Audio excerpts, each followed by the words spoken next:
Good morning everyone. आज काफ़ी समय बाद आप लोगों से थ्रू चैनल इंटरेक्शन हो रहा है। बीच में कुछ मेरा स्वास्थ्य ठीक नहीं था, कुछ प्रॉब्लम्स थी जिस कारण मैं अपने लेक्चर्स अपलोड नहीं कर पा रही थी। अब आपको लगातार मेरे लेक्चर्स मेरे चैनल से दिखाई देंगे, जिसको आप सब्सक्राइब भी कीजिए और लाइक भी कीजिए। आज जो मैं आपको बात पढ़ाऊँगी वो है हिंदू लॉ।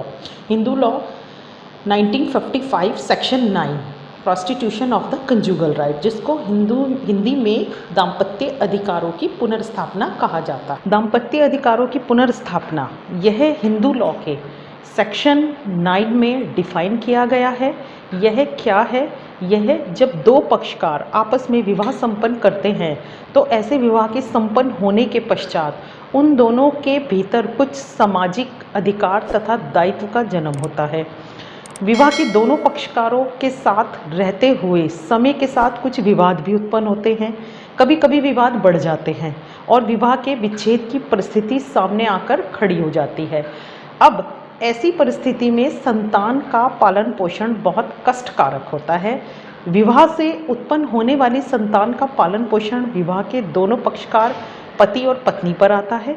दोनों पक्षकारों का यह दायित्व होता है कि वह साथ रहते हुए अपनी संतान का पालन पोषण करें। अब हिंदू विवाह अधिनियम 1955 की धारा 9 के अंतर्गत दाम्पत्य अधिकारों की पुनर्स्थापना का प्रावधान किया गया है। इस धारा के अनुसार दाम्पत्य अधिकारों के पुनर्स्थापना की स्थिति उस समय उत्पन्न होती है जब पति पत्नी में से कोई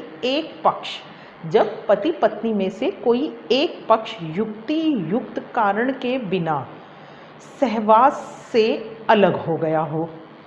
जब पति पत्नी में से कोई एक पक्ष किसी युक्ति युक्त कारण के बिना सहवास से अलग हो गया हो तथा न्यायालय इस बात से पूर्ण रूपेण संतुष्ट हो गया है कि ऐसा विधिक आधार नहीं है, अर्थात ऐसा कोई विधिक आधार नहीं है जिसके अनुसार पुनर्स्थापना की डिक्री नामंजूर की जा सकती है। ऐसी स्थिति उत्पन्न होने पर पीड़ित पक्ष जिला न्यायालय में याचिका द्वारा दाम्पत्य अधिकारों के पुनर्स्थापन के लिए आवेदन कर सकता है। अब इसका एक स्पष्टीकरण भी है। स्पष्टीकरण क्या है? जब आप बेर एक्ट देखेंगे हिंदू लॉ का तो उसमें कुछ स्पष्टीकरण दिए गए हैं। उसमें कहा गया है कि क्या सहचर्य के प्रत्याहरण के लिए युक्ति युक्त प्रति हेतु है, वहाँ युक्ति युक्त प्रति हेतु साबित करने का भार उस व्यक्ति पर होगा जिसने सहचर्य से प्रत्याहरण किया है। इस प्रकार इस धारा के अनुसार दाम्पत्य अधिकारों की पुनर्स्थापना के लिए न्यायालय तभी अज्ञाप्ति अर्थात अज्ञाप्ति डिक्री दे सकता है जब, इसमें कुछ 3 पॉइंट है जिस पर आप विशेष ध्यान दीजिएगा। नंबर 1, दोनों में से यानी कि पति पत्नी में से किसी पक्ष ने बिना युक्ति युक्त कारण के दूसरे के साथ रहना त्याग दिया हो। फर्स्ट, दोनों में से किसी पक्ष ने बिना युक्ति युक्त कारण के एक दूसरे के साथ रहना त्याग दिया हो। दूसरा, दाम्पत्य अधिकारों की पुनर्स्थापना के लिए दिए गए प्रार्थना पत्र से न्यायालय संतुष्ट हो गया हो। तथा अंतिम, प्रार्थना पत्र अस्वीकृत किए जाने के लिए कोई वैध आधार ना हो। अब इसमें मैं कुछ आपको केस लॉ डिफाइन करूंगी। पहला केस लॉ जो मैं बताऊंगी आपको वो है साधु सिंह बलवंत सिंह बनाम श्रीमती जगदीश कौर AIR 1969 राजस्थान का केस है। इस मामले में न्यायालय ने कहा कि धारा 9 के अंतर्गत डिक्री प्राप्त करने के लिए 2 बातें साबित करना आवश्यक है। नंबर 1, उत्तरदाता ने याची के साथ रहना छोड़ दिया हो। सेकंड, रहने का कोई युक्ति युक्त कारण नहीं हो। दूसरा केस इसमें आएगा अन्ना साहबे बनाम ताराबाई। यह 1970 मध्य प्रदेश का केस है। इस मामले में यह कहा गया कि इस धारा में अनुतोष उसी दशा में प्रदान किया जाएगा जब न्यायालय इस बात से संतुष्ट हो जाएगा कि विवाह का दूसरा पक्षकार बिना किसी युक्ति युक्त कारण के अलग हो गया है। युक्ति युक्त कारण की व्याख्या कहीं नहीं की गई है। अब एक केस और आता है जिसमें बताया गया, ये केस है पटना का 1969 का है, शांति देवी का केस है। इस मामले में सुप्रीम कोर्ट ने कहा कि दाम्पत्य जीवन की पुनर्स्थापना की याचिका पक्षकार को शीघ्र वह शीघ्र दायर कर देनी चाहिए। जहां पति ने पत्नी के विरुद्ध पति के 10 वर्ष अलग रहने के बाद पुनर्स्थापना की याचिका प्रस्तुत की है और इस विलंब के लिए कोई उचित कारण नहीं बतलाया है, न्यायालय ने याचिका को खारिज कर दिया। अब एक और केस इसमें आता है आपका टी सरिता बनाम वेंकट सुब्बाया। ये 1983 आंध्र प्रदेश का केस है। इस केस में संवैधानिकता को चुनौती दी गई की और कहा गया कि इस मामले में आंध्र प्रदेश उच्च न्यायालय ने हिंदू विवाह अधिनियम 1955 धारा 9 को असंवैधानिक घोषित किया, क्योंकि यह धारा स्त्री की व्यक्तिगत स्वतंत्रता के खिलाफ है, उसकी इच्छा के विरुद्ध पति के साथ सहवास करने के लिए बाध्य करती है, जो अनुच्छेद 21 का पूर्णतः अतिक्रमण है, क्योंकि अनुच्छेद 21 हमें स्वतंत्रता से जीवन जीने का अधिकार प्रदान करता है। इस निर्णय को उच्चतम न्यायालय ने सरोज रानी बनाम Sudarshan Kumar AIR 1984 supreme court के मामले में उलट दिया और कहा है कि भारत में पति पत्नी का एक दूसरे के साथ रहने का अधिकार किसी कानून की ही देन नहीं है, बल्कि विवाह जैसी अवधारणा में अंतर्निहित है। धारा 9 के ही अंतर्गत इसका किसी अत्याचार का माध्यम होने से बचाने के लिए रक्षा का उपाय प्रदान किया गया है। अतः धारा 9 में दिया गया प्रावधान संविधान के अनुच्छेद 21 का उल्लंघन नहीं करता है।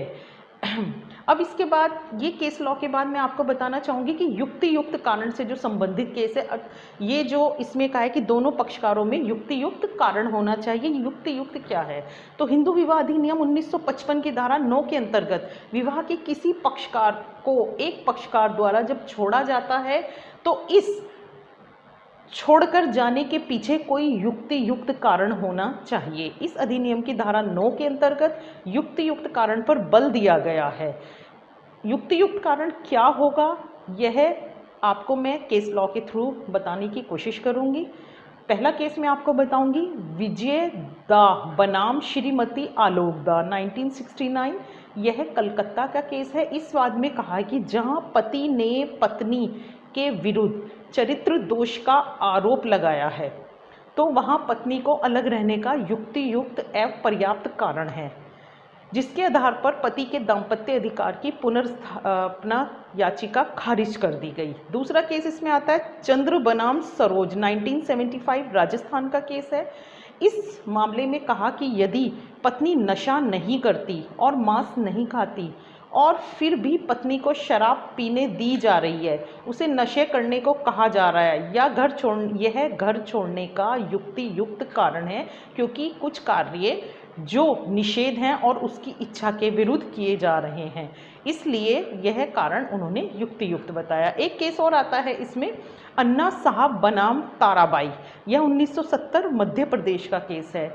इस मामले में यह कहा गया है कि धारा 9 की उपधारा 1 के अनुसार अनुतोष उसी दशा में प्रदान किया जाएगा जब न्यायालय इस बात से संतुष्ट हो जाएगा कि विवाह का दूसरा पक्षकार बिना किसी युक्तियुक्त कारण के अलग हो गया है। फाइनली अब मैं यही कहना चाहूँगी आपसे कि पुनर्स्थापना की अवधारणा दाम्पत्य अधिकारों के सिद्धांत के समान प्रतीत होती है। जब कोई व्यक्ति भावनात्मक रूप से दूसरे से अलग हो जाता है तो उन्हें एकजुट करना वाकई मुश्किल हो जाता है। इस प्रकार दाम्पत्य अधिकारों की बहाली एक ऐसा वैवाहिक उपाय है जो व्यक्ति के विवाह को बचाने के लिए मजबूर करता है, लेकिन यह इसकी प्रभावशीलता की गारंटी नहीं दे सकता। कुछ लोगों का यह भी कहना है कि यह प्राकृतिक कानून सिद्धांत की अवधारणा के खिलाफ है, लेकिन मैं ये कहना चाहूँगी जो दाम्पत्य अधिकारों की प्रस्थापना है वो वैवाहिक संबंधों को जोड़ने का प्रयास करता है, तोड़ने का नहीं। इसीलिए और हमारी जो जुडिशरी है, हमारी जो न्यायपालिका का, उसका मुख्य उद्देश्य विवाह को जोड़कर रखना है। इसीलिए युक्तियुक्त कारण पर जोर दिया गया है कि कारण ऐसा हो जो युक्तियुक्त हो, न्यायालय की नज़र में युक्तियुक्त हो। इसी के साथ कोशिश करती हूँ आपको मेरा लेक्चर पसंद आएगा। थैंक यू, धन्यवाद।